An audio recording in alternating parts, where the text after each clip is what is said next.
Now, look, you don't need a weatherman to tell you it's raining outside, just like you don't need some sort of geopolitical expert to know we're fast hurtling towards a totalitarian state. Soon, I predict, we won't be able to even talk about illegal migration without being called racists or bigots. Soon, I predict, genuine debate about this country's migration policy will be so censored and diluted that people just won't bother to talk about it anymore. And soon I predict that anyone who dares raise concerns about random men arriving on Britain's shores, unannounced and unidentified, will be made to pay the price by the state and its obedient society. Just look at what Labour MPs think about people who even mention the small boats. Here's Clive Lewis. How am I far right? How am I far right? Because of some of the stuff that you're sharing. Like what? Give me an example. Give me an example. You're talking about boats. You're talking about asylum seekers. Oh, so I'm talking about something makes me far right? No, not it. No, not gassing the Jews. It's talking about things negatively, right? No, not negatively. But if you talk about things which are racist, which are untrue, what's racist? Which are disinformation, victimising asylum seekers. I'm not victimising them. I'm saying they're not asylum seekers. You're talking about small boats. You're talking about asylum seekers. Well, sorry. Does it feel like slowly we're being nudged into believing that even the very conversation about the small boats crisis is something mucky that only the bold and brave dare talk about? Just earlier today, at a child's birthday party, a friend of my son's actually, one mum told me how their church service this morning, was all about condemning people who were against dinghies of migrants rocking up to Britain. She told me, as we snacked on crisps and ham sandwiches, that the congregation in church was ordered to embrace diversity and multiculturalism and open their arms to the world's needy, and anyone who objected to that was somehow ungodly. Then she finally admitted to me that she doesn't even bother talking about immigration with friends or acquaintances anymore because she has to be so careful about wrecking her life. And let me be clear, this person, this mother, wasn't someone who was ingrained daily in politics or news or government policy like, some of we are. Just a normal mum working hard to put food on the table and raise her children. She told me, and I quote, "It feels like you have to work out which people you can have that kind of conversation with or not. It's constantly treading on eggshells. If I say I'm worried about illegal migration and my family's safety in Britain, someone might go and report it to my employer or my child's school. Then we'd be finished." I'm sorry, but what a shocking indictment on the country, keeping your mouth shut to save rocking the boat. We saw how well that worked during COVID. And I never thought I'd see the day when people are scared to speak out against criminality, because the key word here is illegal migration. Illegal.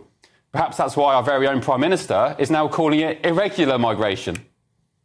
Is the way to take effective action in relation to the vile trade that sits beneath irregular migration across Europe. But as Britain slowly turns into some authoritarian dystopia, it seems the Germans have finally had enough of their own migration headache.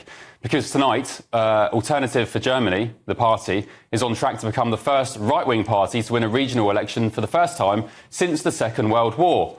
AfD was founded in 2013 with an anti-migration and Eurosceptic agenda, and it picked up the most votes in the eastern state of Thuringia tonight, and that's according to exit polls. The party was on course for 33.5% of the vote compared to the 23.4% it picked up in the 2019 election. And to me, that signals a vast change in attitudes to migration in Germany over the course of just a few years.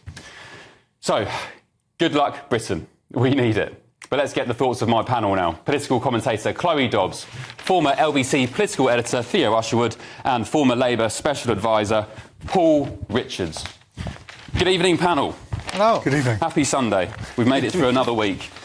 Chloe, do you think I'm talking claptrap when I say that I fear and predict that soon, and I think in a number of years, not too far away, that even the idea of a conversation about illegal migration, all the small boats, will be met with a wall of silence and condemnation? I mean, I think you're absolutely right, and we need to be ringing the warning bells now before this goes any further, because I think there's the risk that everyone thinks, we're not Iran, we're so far away from that, we're never going to end up in the position where we're a totalitarian state. But we're clearly on the path towards it, and in fact, Keir Starmer seems to be moving far faster than I expected. I expected a lot of scary policies to come out of his government, but I thought he would sort of ease us in over a few years. But, just after a few weeks in power, and it seems like we're living in 1984. Theo, irregular migration, what's that about? So they've changed the language. Actually, it wasn't Keir Starmer's government that changed it. It was actually changed in the last days of the Conservative government. They changed that terminology. Ben, it wasn't... There we go. I mean, if that is a fact, and I'm sure it is, because you're clued up, Theo, it just goes to show the uni party in full force. Is there much difference between the Tories and Labour? Well, yeah, I mean, look, they changed it, and obviously they changed it for a reason. What's the reason, do you reckon? Well, the reasons, I think, is that they're... I think there's a move, certainly within the government, to try and tone down the rhetoric. And you can have a counter-argument to that and say we need to be much more upfront in the rhetoric. But I think there's a feeling that if you tone down the rhetoric, then it becomes less inflammatory, and it's possible to have a more reasoned debate. What I would say is I think it's very important that when you're dealing with the small boats crisis, that we reach a point at which the numbers drop. Because we're talking about a vile trade in human beings here. We're talking about people risking their lives, paying criminals £2,500 a person to get into a boat and cross the channel, often overcrowded. And these are people who are in mortal danger when they are doing so. And it needs to stop, and we need to be upfront about the fact that it needs to stop. And I think if I were to say one thing about just the debate in general, if we can't have the debate and if pressure through legitimate means can't be put in place, whether it comes from opposition parties onto a government or in the media, because we have free speech in this country, if it can't be used through, as I said, legitimate means to put pressure on the government, whether it be questions in the House of Commons or wherever, then it would be that wouldn't necessarily bring about the desired outcome of reducing the number of people crossing the English Channel. Okay. Well, Paul, that clip of Clive Lewis there, you saw it. What do you make of his assertion that even talking about the small boats or asylum seekers is somehow, far right?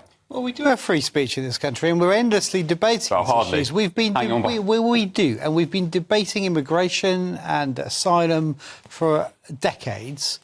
Since Enoch Powell in the 60s, we've been talking about this issue. So the idea that somehow we're not allowed to talk about it is not true. Sorry to interrupt. Can I just pick up? You say we have free speech in this country, but we've just had dozens of people banged up in prison for writing social media posts. I mean, is that... Well, free speech has limitations and always had. So it's not free speech, then? You don't have limitless free speech. If it's conditional, it's not free speech. You can't say whatever you like about anybody you like any of the time, even on GB News.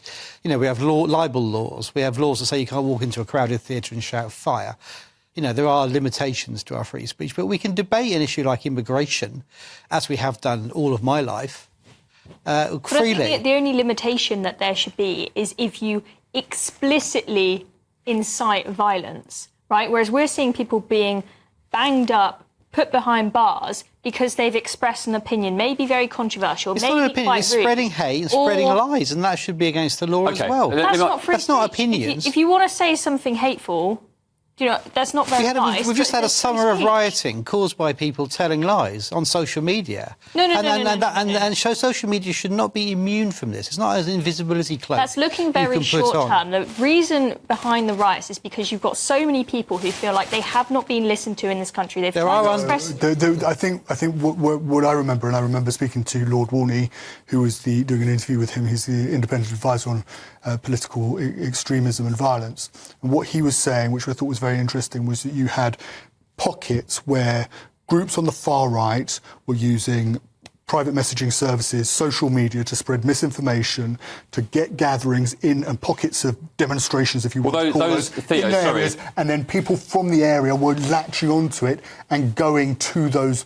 We've gone down a slightly different path, but those rumoured 100 riots on Telegram that were organised turned out to be a complete hoax.